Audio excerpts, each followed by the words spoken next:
Baik, perkenalkan nama saya Sidilaya. Saya dari jurusan Budidaya Perairan Angkatan 19 NIM 1902554243001.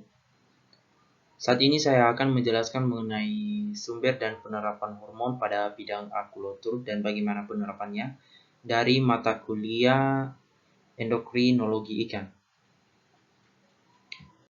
Jadi hormon yang telah saya dapat ini ada 5 macam, baik dari hormon pada tumbuhan maupun pada hewan. Yang pertama yaitu hormon auksi. Nah, hormon auksi ini dapat mendukung pertumbuhan ikan sebagai suplemen vitamin dalam proses pertumbuhan ikan. Manfaat dan keunggulan: menambah nafsu makan ikan, meningkatkan pertumbuhan ikan, serta menambah daya tahan dan kekebalan tubuh ikan dan meningkatkan hasil dan kualitas panen ikan. Seterusnya bagian 2 yaitu somatotropin atau growth hormone GH. Somatotropin dikenal juga sebagai hormon pertumbuhan atau GH yang berasal dari hewan.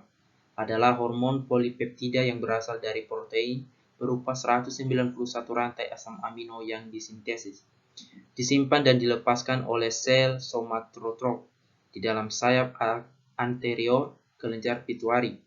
Somatotropin disikat GH untuk hewan dan RGH untuk manusia karena faktor DNA rekombinant. Hormon pertumbuhan growth hormone atau GH pada ikan berperan untuk memacu pertumbuhan. Di samping terlibat juga dalam fungsi osmoregulasi, pengaturan keseimbangan cairan elektrolit dan proses-proses metabolisme. Yang ketiga yaitu lidah buaya. Nah, hormon tanaman auksi dan gibberellin yang ditemukan dalam lidah buaya ini sangat dipercaya karena kenapa memberikan manfaat antiinflamasi. Penyakit yang sering menyerang ikan mas adalah Motilia aeromonas septicemia atau mas yang disebabkan oleh bakteri Aeromonas hydrophila. Jadi dengan adanya lidah buaya ini digunakan sebagai obat penyakit yang sering menyerang ikan mas dengan cara penyuntikan pada tubuh ikan mas.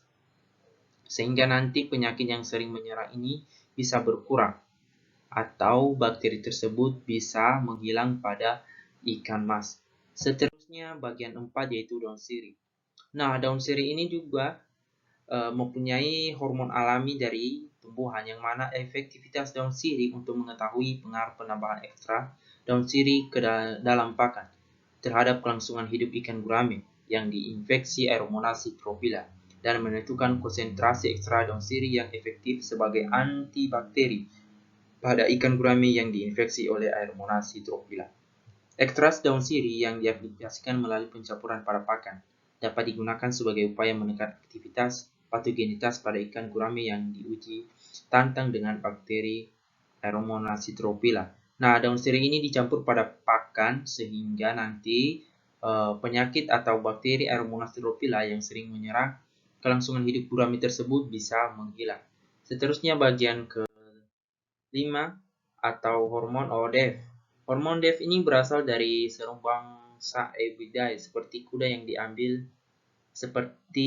yang diambil pada saat bunting merupakan bahan induksi hormonal yang mampu mempercepat pematangan maturation dan dematuration pematangan gonatrof dengan aktivitas fosfostimulasi hormon dan neurotransmitter inhibitor antidopamin. ORF juga dapat mendiksi pematangan gonad ikan dapat dipijakan di luar musim pemijahan, yang mana musim kemarau off-season di mana umumnya ikan tropis hanya memijah di musim basah atau hujan. Dengan ODF ini dapat mempercepat periode pematangan gonad dan meningkatkan jumlah ikan matang gonad sehingga dapat meningkatkan jumlah pemijahan ikan setiap tahunnya. Seterusnya